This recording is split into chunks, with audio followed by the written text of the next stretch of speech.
아멘. 이 시간 예수 따르는 길이라는 제목으로 하나님 말씀 증거하겠습니다. 예수님께서 이 땅 가운데 오셔서 3년의 공생의 시간 동안에 첫 번째로 하신 일은 시험을 받으시고 그리고 나아가 천국 복음을 증거하시고 이어서 제자들을 부르신 일입니다. 제자라는 단어는 예수님께서 걸어가신 길을 함께 걸어가는 자들입니다.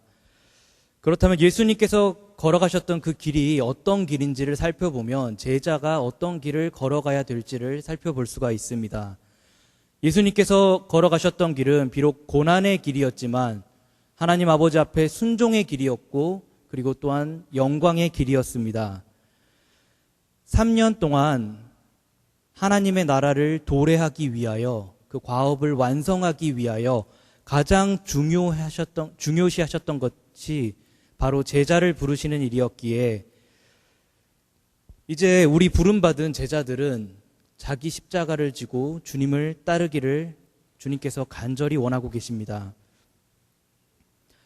예수님께서는 자기에게 속한 백성을 하나님께서 자기에게 허락하여 주신 자기 백성을 주님께 인도하는 것에 있어서 다른 어떠한 신적 능력을 나타내는 것이 아니라 십자가의 도가 멸망하는 자들에게는 미련한 것이요 구원을 받는 우리에게는 하나님의 능력이라는 이 고린도전서의 말씀과 같이 십자가의 길을 걸어가시고 십자가의 길을 가르치심으로 말미암아 세상에 미련해 보이는 그 십자가의 길만이 유일한 길이다라는 것을 제자들에게 가르쳐 주셨습니다. 누군가 빨리 걸어가는 것보다 중요한 것이 올바른 방향으로 걸어가는 것이라고 했던가요? 많이들 들어보셨죠?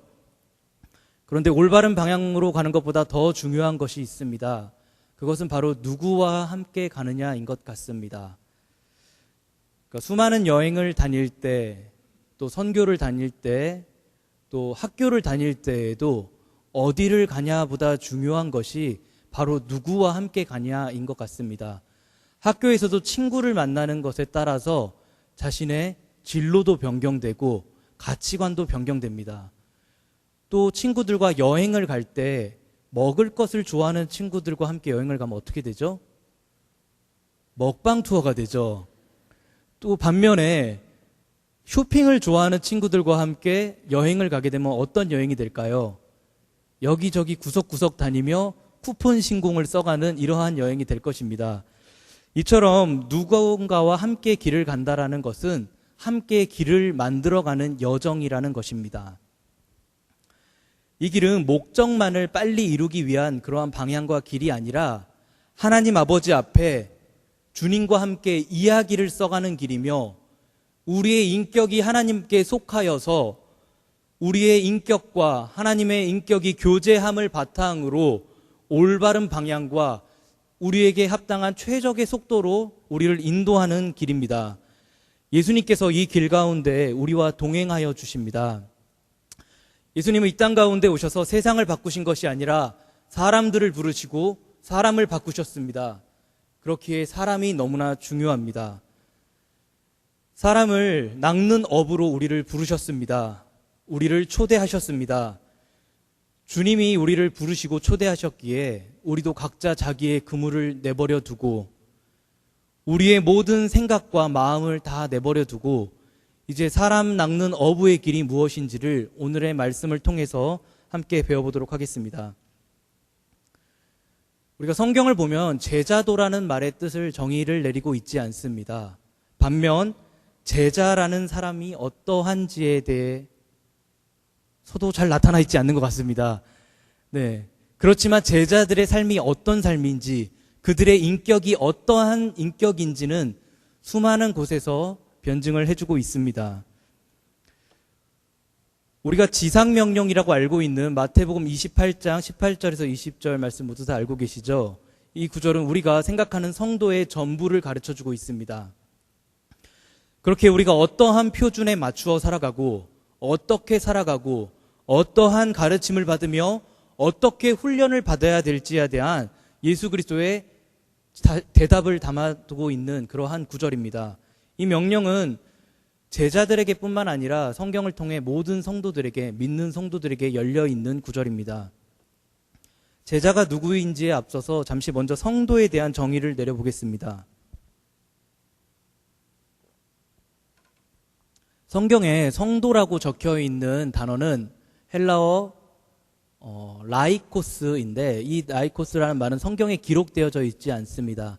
반면 어근이 똑같은 라오스라는 단어로 성경에 기록되어 있는데, 라오스, 우리가 흔히 잘 아는 그런 국가죠.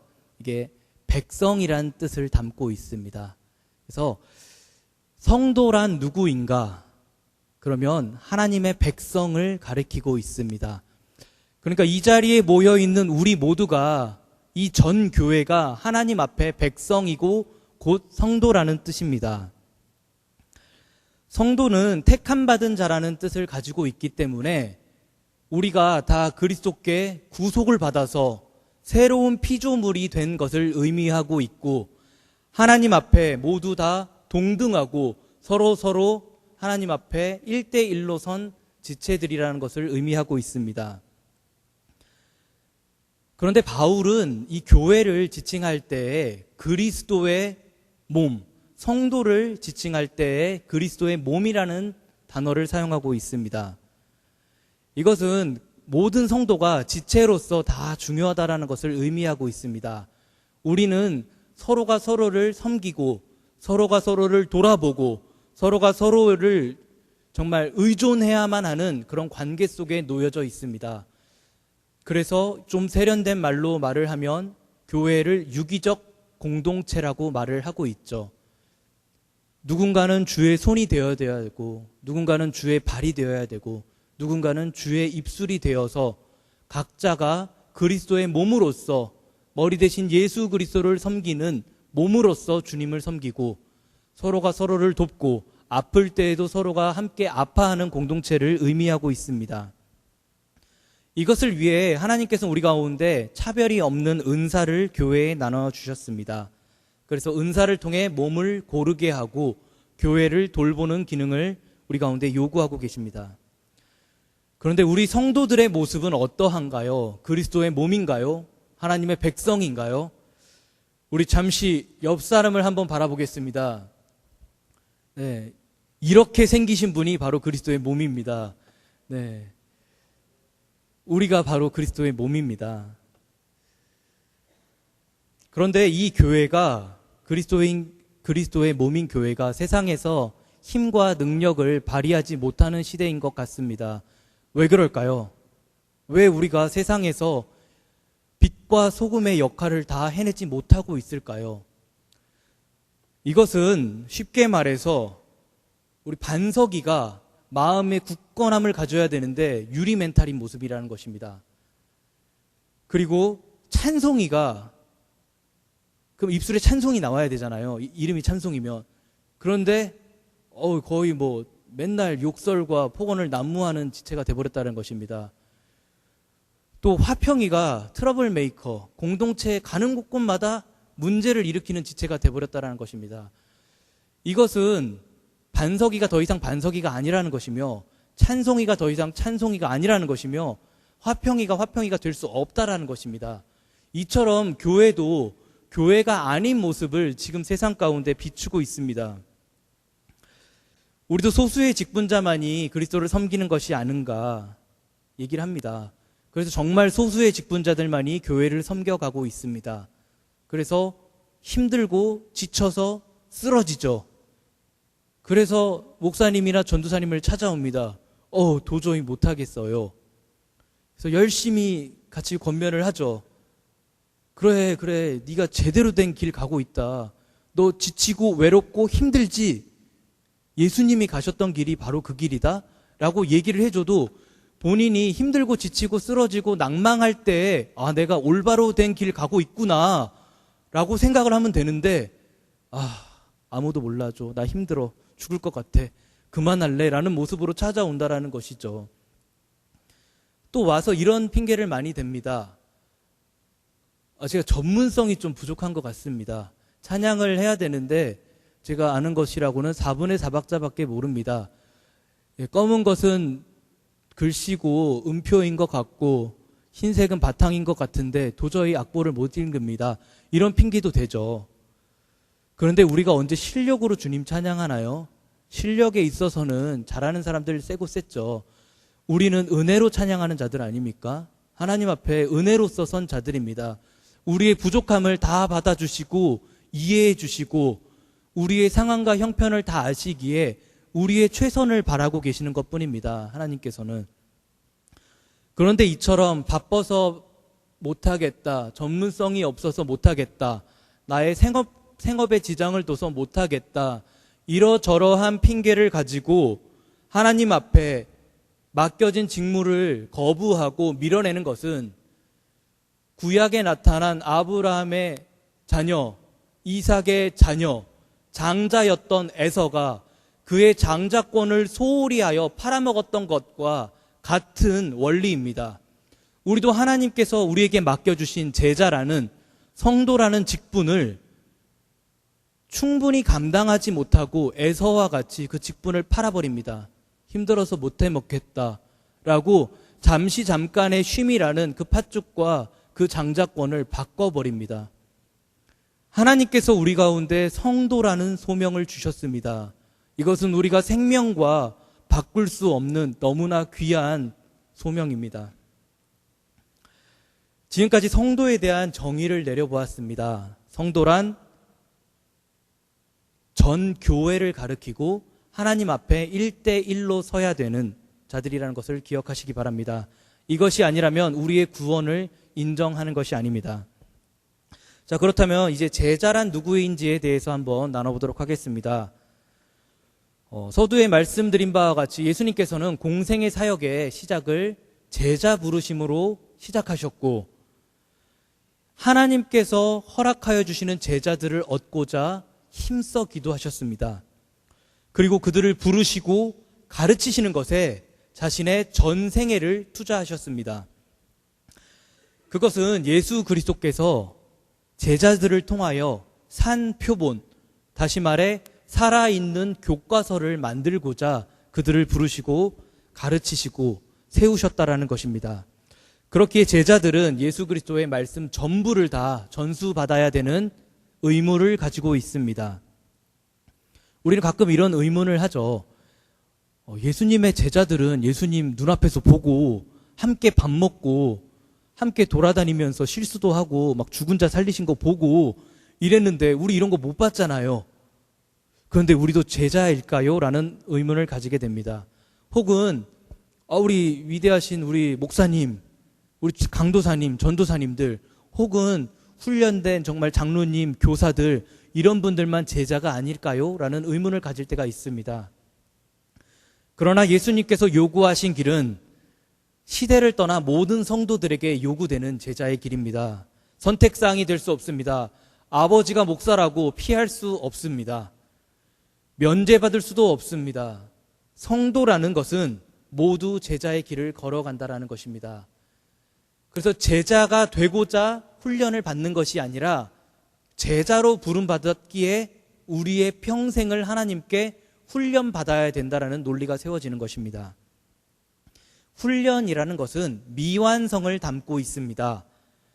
그렇기 때문에 우리의 이 땅 가운데에서의 우리의 삶의 목표는 완전 무결한 예수 그리스도를 닮아가는 것이 아니라 완전 무결한 예수 그리스도의 카피는 못 되더라도 그의 인격을 우리의 평생을 통하여 하루하루 어제보다 나은 오늘을 닮아가는 과정입니다. 그래서 이 말을 교리에서는 성화라고 말을 하고 있죠.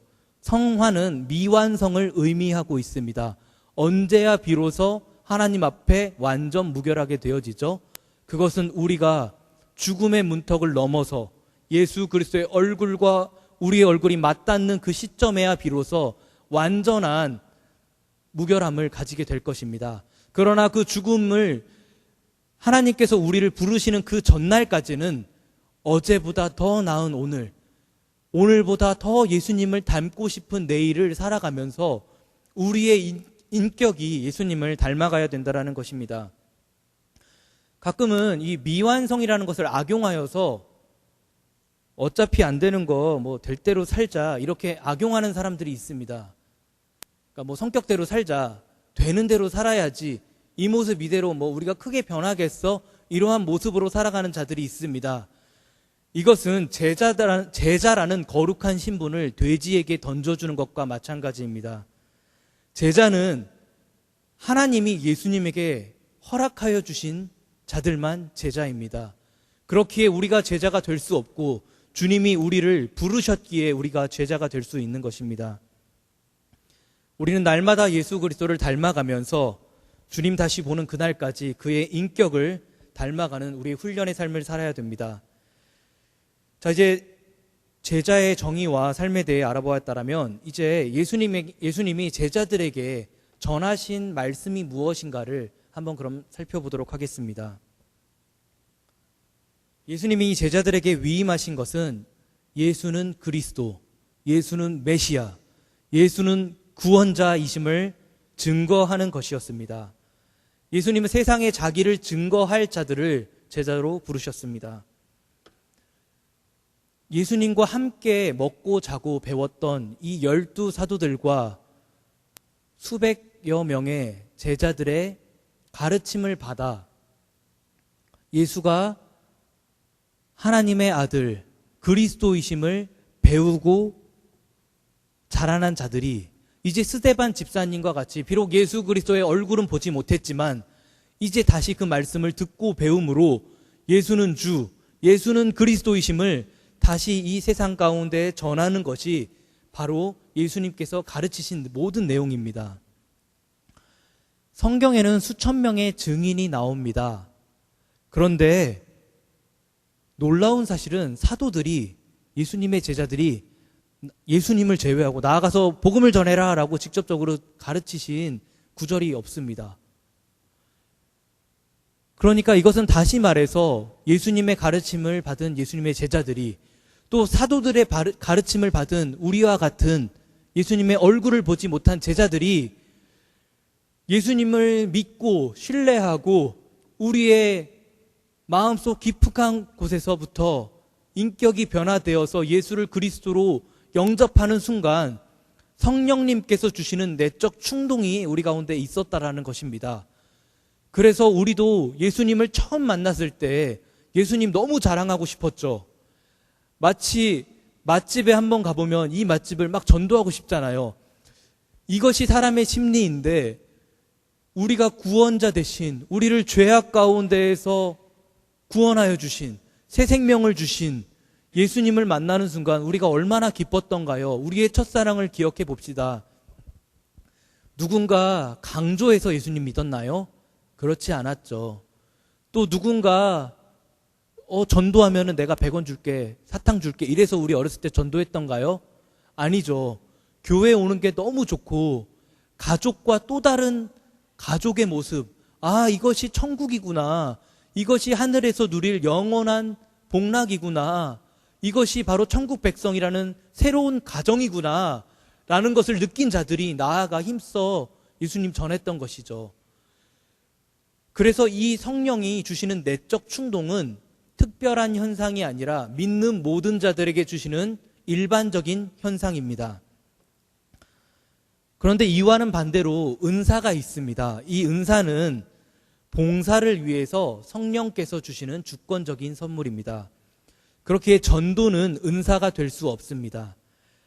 전도가 은사라는 주장은 전도하지 못하는 책임이 바로 전적으로 성령님께 있음을 고하는 것입니다.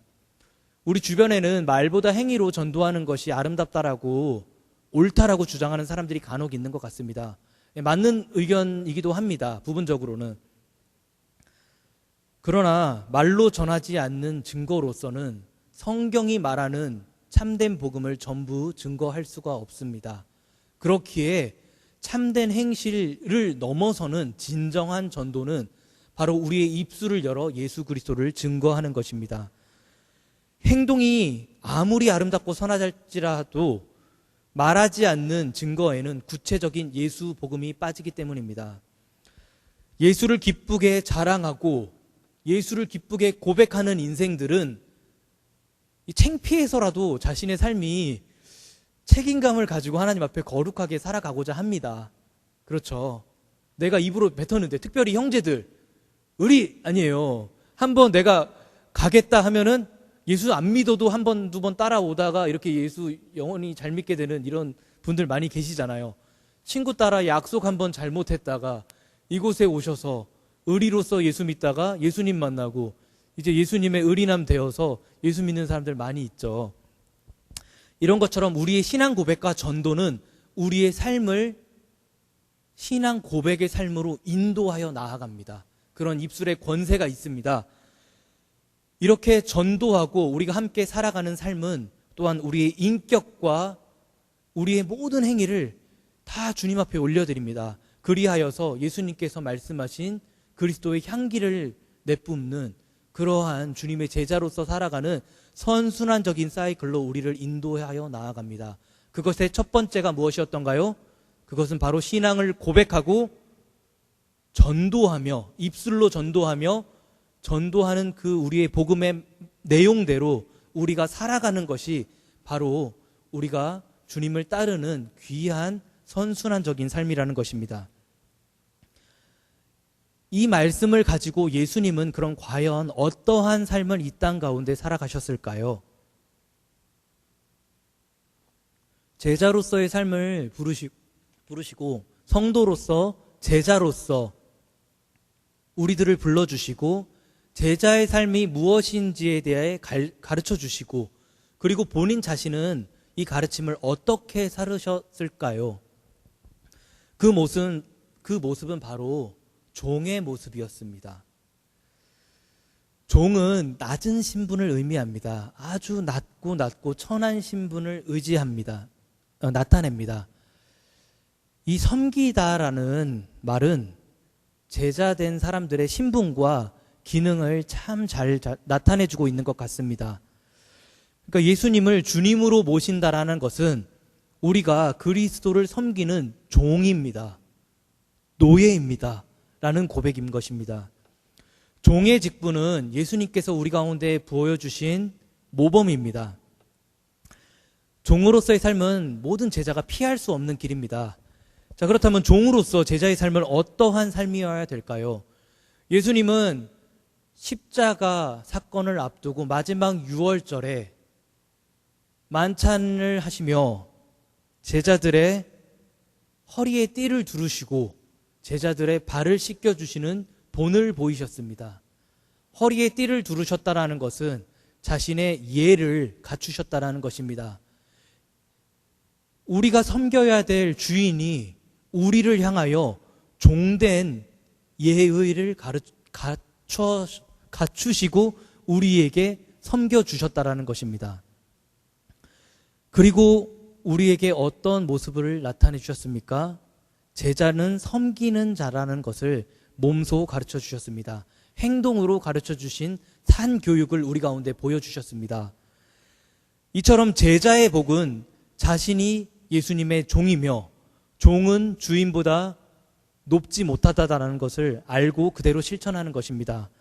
또한 잘 섬겨도 우리가 자랑하지 아니하고 우리는 스스로 무익한 종입니다. 주님만이 영광을 받으시옵소서라고 고백하는 데에서 제자된 종의 영광이 따르게 되는 것입니다. 종이 되는 것은 십자가를 함께 진다라는 것입니다. 주인이 마시는 잔을 함께 마신다라는 것입니다. 그렇기 때문에 예수님께서 고난을 받으셨으면 우리도 함께 고난을 받는다라는 것입니다. 그러나 예수님께서 고난만 받으셨던가요? 그 고난의 끝에 하나님께로부터 영생과 부활의 능력과 영광을 받으셨기에 우리도 그 부활을 기대하면서 하나님 아버지 앞에 예수가 받았던 고난을 함께 받아야 되는 자들입니다. 이런 의미에서 제자를 부르신 것은 정말 이제 우리가 주와 함께 죽고 주와 함께 살자, 이 길로 우리를 부르신 것입니다. 지금까지 살펴본 제자의 삶은 정말 예수 따르는 이 길은 우리가 언제 어디서든지 예수 믿는 자들이라면 한 번쯤은 다 들어보았을 만한 내용인 것 같습니다. 그럼에도 한국 사회가 지금 교회를 욕하고 있는 모습은 교회가 세상 가운데 빛과 소금의 역할을 감당하지 못하고 있기 때문입니다. 이것은 우리에게도 부끄러움으로 다가오고 있습니다. 우리가 책임을 지고 우리가 변화되어야 됩니다. 이제 제자로서 우리가 변화되어야 됩니다. 세상에 책임을 지고 하나님의 교회가 성도 각 사람 한 사람이 하나님의 교회로서 이제는 세상에 무언가 다른 모습을 보여줘야 될 때입니다. 우리가 이렇게 된 것은 받을 고난 없이 우리가 받아야 될 고난은 전혀 생각하지 않고 하나님을 믿게 되면 따라오는 그 귀한 복만을 바라고 예수님을 따랐기 때문입니다. 저도 어렸을 때 친구 따라 교회 갈 때 예수님 그러니까 잘 안 믿었을 때죠. 교회는 잘 가고 있었는데 예수님 잘 믿게 될 때 선생님들과 친구들이 늘 해주던 말이 있었습니다. 예수 잘 믿어야 나중에 너 같은 아들 안 낳아. 그러니까 갑자기 예수님을 잘 붙잡게 되더라고요. 오 주님, 보통 아버지를 닮는데 딸들은 아버지와 어머니를 닮는데 나 같은 모습 닮으면 안 됩니다. 그러니까 주님 열심히 믿어야 되죠. 또 초신자들은 이제 나이가 들어서 성인이 돼서 예수 믿는 사람들은 어떠한 모습으로 교회 따라오죠? 막 차였을 때, 막 취업 안 될 때, 막 이럴 때 예수님, 야, 너 예수님 만나야 되겠다. 예수님 잘 믿어야 되겠다. 막 재수 삼수할 때 주님 잘 믿으면 너 좋은 학교도 갈 수 있어. 이러한 친구들의 살아있는 간증을 듣고 예수님을 따르게 되죠.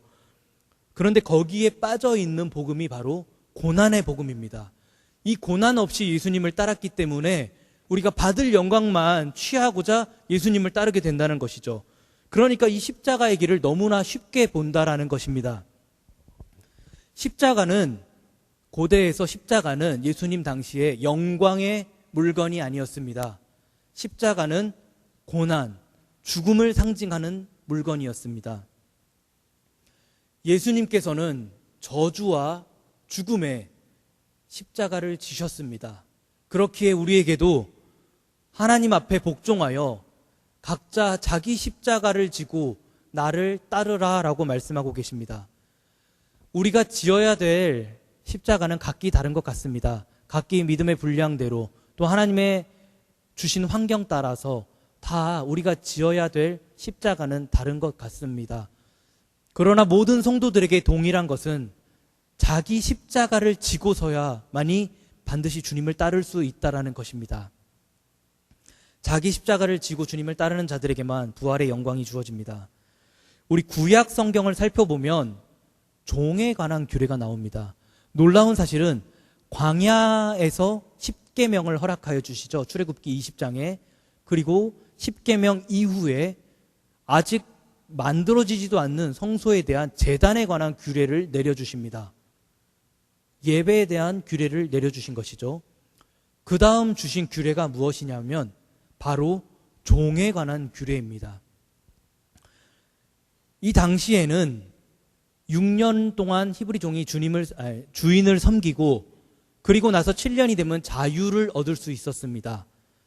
이렇게 자유를 얻을 수 있었음에도 불구하고 주인이 좋아서 주인을 너무나 사랑해서 자유를 포기하고 종신토록 나의 주인 앞에 내가 종으로 살겠습니다라고 고백하는 자들이 있었습니다.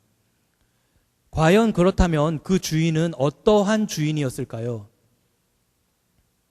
뭐 저처럼 막 맨날 부려먹고 막 이런 사람이었을까요? 이렇진 않겠죠. 너 왜 고개 끄덕거려 막. 저 많이 안 부려먹어요. 예, 예외가 그렇다라는 것입니다. 예, 그렇지만 그 주인이 어떠한 주인이었을까요? 우리가 토요 기도회를 통해 살펴보는 듯과 같이 아무래도 보아스와 같은 룻기에 나타난 보아스와 같은 주인이었을 것 같아요. 그러니까 자신의 종들에게 넉넉하게 챙겨주고 또한 자신이 책임을 지어야 될 게 있으면 책임 이상의 책임을 지어주는 이러한 주인이었던 것 같습니다. 그렇기 때문에 나와 내 가족이 영원토록 당신 앞에 종으로서 섬기겠습니다. 자유를 포기하고 종의 신분으로 나아갈 정도라면 그 주인이 얼마나 대단한 주인이시겠어요. 그런데 우리 출애굽기 21장에 보면 이러한 종들이 어떠한 신앙 고백을 하였냐, 신앙 고백이라고 해야 되나요? 그러니까 종께 어떠한 고백을 하였냐, 그것은 바로 재판장 앞에 가서 나의 귀에 송곳으로 귀를 뚫는 것으로 이 고통을 감수함으로 나는 영원토록 나의 주인 앞에 종으로 살겠습니다를 고백했습니다. 우리 시간이 조금 되니까 출애굽기 21장을 한번 살펴보겠습니다. 21장 5절에서 6절 말씀입니다.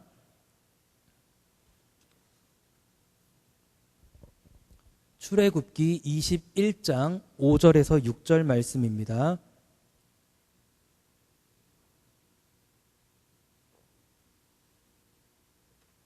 우리 2절밖에 되지 않기 때문에 우리 함께 한 목소리로 읽도록 하겠습니다.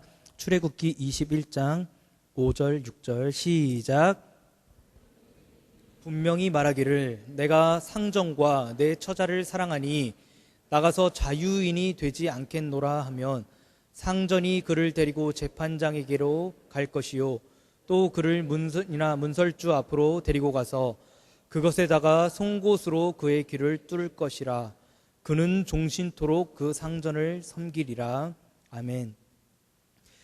이 말씀은 근본 하나님과 동등하셨던 예수 그리스도께서 자기에게 허락하여 주신 자기 백성을 사랑하시고자 아버지 앞에 자기 자신을 비워 종의 형체를 가지사 사람들과 같이 되어 아버지 앞에 자신을 복종하고 더 나아가 십자가에 자신의 손과 자신의 다리에 발에 못을 박히심으로 구멍이 뚫리심으로 하나님을 기뻐 영원토록 섬길 것을, 종으로서 하나님을 기뻐 섬길 것을 예표하는 말씀입니다.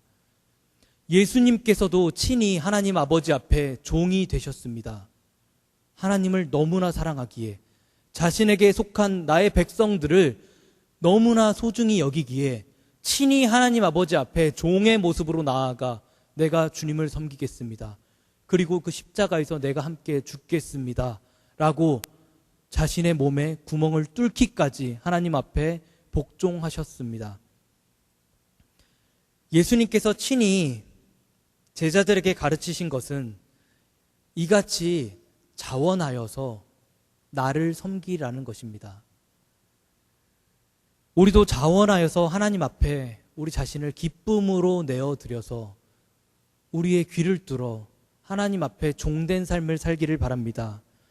자기 십자가를 지고 주님을 따르기를 바랍니다. 고난받는 종, 이것이 바로 제자의 핵심입니다. 제자도의 핵심입니다. 우리 사랑하는 청년들을 예수님 더 사랑하고 싶습니까? 그렇다면 교회에서 높은 직분에 올라가려고 하는 것이 아니라 섬김의 자리, 낮은 자리, 아무도 알아주지 않는 그 자리로 나아가 자신을 낮춰 예수님을 섬기시기를 간절히 축복드리겠습니다. 예수님께서 가셨던 그 종의 길을 우리가 주와 함께 걸어가기를 축복드리겠습니다.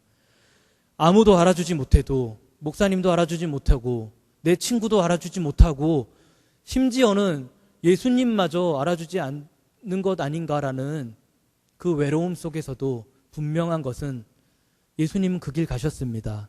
그렇기에 오늘 그 길 속에서 함께 여러분을 기다리고 계시며 여러분과 함께 그 길을 걷고 계시고 손잡아 주시고 있습니다.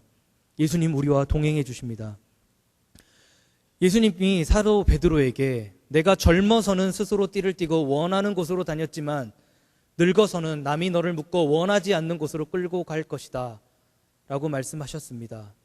우리도 이처럼 예수님을 만났을 때와 예수님을 믿고 따랐을 때 우리의 삶이 완전히 다른 삶을 살아야 됩니다. 스스로 띠를 띠고 정말 주님을 따라야 됩니다. 그 길이 어떤 길인가요? 십자가의 길을 끝까지 따라가셔야 됩니다. 예수님께 붙들린 사람들은 자기 자신을 죽이고 예수님의 인격을 담고자 우리의 평생 예수님을 따를 것입니다. 자, 이제 말씀 정리하겠습니다. 우리 제자로 부르심을 받았습니까? 우리 사랑하는 새벽이슬 청년국 공동체 예수님의 제자임을 고백하고 있습니까? 그렇다면 우리의 삶을 낮은 자리로 내어드려서 우리를 통하여 성령께서 역사하시기를 주님께 간구합시다. 이 길은 바로 우리 자신을 다 내어드리고 우리가 손해보고 우리의 생명까지도 손해보는 길입니다. 이렇게 쟤네 왜 이렇게 미련하게 다 당해? 다 내어놔? 이런 길을 갈 때야 비로소 초대교회 때와 같이 2015년에도 21세기에도 역시 예수 믿는 사람들은 다르구나. 예수 제자들은 무명한 자 같은데 쟤네 분명히 무명한데 예수 그리스도의 능력 힘입어 쟤네 왜 유명한 자들과 같지? 쟤네 분명히 가난한 자인데 왜 이렇게 부요함이 저 친구들에게 나타나지? 왜 저 친구들 연약한 자인데 저 친구들에게서 강함이 나타나지? 이것을 증명하는 길은 우리가 십자가의 길, 손해보는 길, 죽음의 길을 갈 때에 우리를 들어 사용하셔서 능력으로 역사해 주시는 성령님의 체험을 경험할 때야 비로소 세상 가운데에서도 우리는 책임 있는 교회의 모습을 다해 나갈 것입니다. 예수를 투영하는 삶, 그것이 바로 우리가 평생에 주님을 닮아가야 될 제자의 삶입니다. 예수님을 따르는 길에는 거듭나는 진통이 있습니다. 그 가운데 통회하고 자복하는 골방과 눈물이 있습니다. 또 우리가 다 할 수 없어서 견딜 수 없어서 은혜에 매달리는 겟세마네 동산이 있습니다. 이 힘들고 어렵고 죽을 것만 같은 이 고통 속에서도 우리가 견뎌야 될 것은 우리가 혼자가 아님은 우리가 바로 제자로 부름을 받았다라는 증거입니다. 그렇기 때문에 우리는 성령님을 의지하여 우리가 갈 수 없는 그 길을 한 걸음 한 걸음 어제보다 더 가까운 오늘의 한 걸음을 주님께 밟아 나아가야 되는 것입니다. 이 예수님을 따르는 길 위에서 우리는 서로 길동무입니다. 주와 주의 몸된 우리 공동체가 함께 길을 걸어가는 작은 예수들입니다. 우리 예수님이 우리와 함께 하시기에 우리 공동체 길을 만들며 나아갈 수 있습니다. 우리 옆에 있는 우리 서로의 지체가 이 길 가운데 함께 서로 길동무이기에 우리는 서로 함께 서로를 돌아보며 각 지체가 서로를 섬기며 함께 주께로 가까이 나아가게 될 것입니다. 우리 공동체가 성령께 우리 자신을 모두 다 내어드려서 평생의 그리스도를 따르며 주를 증거하는 사람 낚는 어부인 그 길을 따르는 주님의 진정한 제자가 되기를 축복하겠습니다. 우리 이 시간 함께 기도하겠습니다. 하나님 아버지 감사드립니다. 우리의 연약한 모습까지도 하나님 다 아시고 예수 그리스도께 우리를 허락하여 주셔서 예수님의 제자로서 부름을 받고 이제 이 시간 이 공동체 가운데 나와 주님의 몸이 되어 서로를 섬기며 함께 주를 따를 수 있게 하신 것 너무나 감사드립니다. 우리의 힘과 능으로서는 예수님 못 따를 것 같습니다. 그런데 주님이 먼저 우리를 불러주셨기에 우리를 제자로 불러주셨기에 우리의 하루의 삶이 훈련의 삶임을 깨닫고 어제보다 더 나은 어제보다 주님을 더 사랑하고 닮아가는 오늘 하루를 살아갈 수 있도록 주님 우리를 이끌어 주시옵소서. 그리고 우리 가운데 포기하지 아니하고 우리가 힘들고 쓰러져 지칠 때라도 주의 손 다시 의지하여 붙잡고 일어나 끝까지 주님을 따라 주의 얼굴 배움는 진정한 주님의 자녀들 될 수 있도록 도와주시옵소서. 주님 우리를 새롭게 하여 주시옵소서. 주님 우리를 자유케 하여 주시옵소서. 우리 공동체에 힘들고 어렵더라도 우리의 평생에 감당하여야 할 이 길, 제자의 길, 십자가의 길, 그 고난까지도 함께 감당하여 주님 눈앞에 설 때 주께 받으신 영광, 주께서 받으신 그 영광, 주님께서 우리 가운데 허락하여 주실 그 영광 또한 함께 받는 주님의 제자들 될 수 있도록 도와주시옵소서.